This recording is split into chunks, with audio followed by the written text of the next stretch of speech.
Alright, hello everyone, it's Happy, and today we're going to be comparing two twin brothers, the E3 and the E4. Both of these are tier 10 American tank destroyers, and they look very similar, and they also play very similarly nowadays. But we're going to be finding out which tank is correct for you, and which one you should be trying to go for in 2023.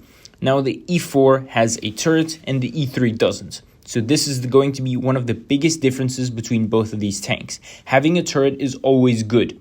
It's a big advantage when considering the fact that some TDs don't have turrets, and peeking around corners is going to be extremely disadvantageous for these tanks.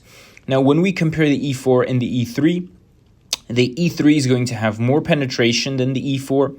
It's going to have more alpha than the E4. So the alpha of the E3 is 680, while the E4 is 640. And the pen is also higher on the E3. However, the DPM is going to be higher on the E4. So if you're more of a peekaboo player, consider going for the E3. If you're more of a player who can actually use the tank's DPM, then consider going for the E4.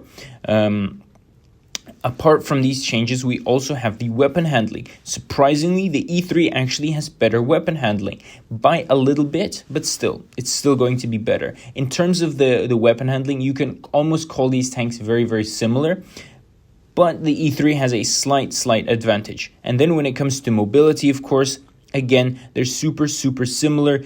The only difference being that the E4 actually has better power to weight ratio, because it is a little bit lighter, in my opinion. I'm pretty sure it's lighter, and even though they have a similar engine power, the E4 is going to be just a bit more maneuverable than its twin brother. The E3 should stop eating that much McDonald's every single day.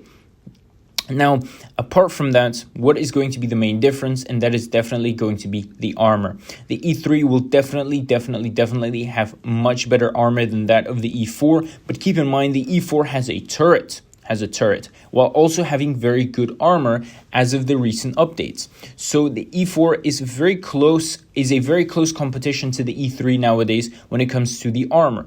The lower plate is very weak relative to that of the E3. I'm pretty sure it's hard for medium tanks with very low pen to smash through the E3's plate at times, but the E4 is still very close by when it comes to the armor. So again, I wouldn't necessarily say one of these tanks is better than the other. One of them just has a sort of little bit different playstyle compared to the other one. The E4 has a turret with less armor but more DPM, while the E3 has more armor. It doesn't have a turret but has a bigger alpha gun. So again, it really depends on what you're looking for and what type of player you are, and I wouldn't necessarily recommend one of these tanks over the other. It just really depends on your playstyle. So tell me what you guys think about this in the comment section below, and with that, Happy is out, and I'll see you guys next time. Bye bye.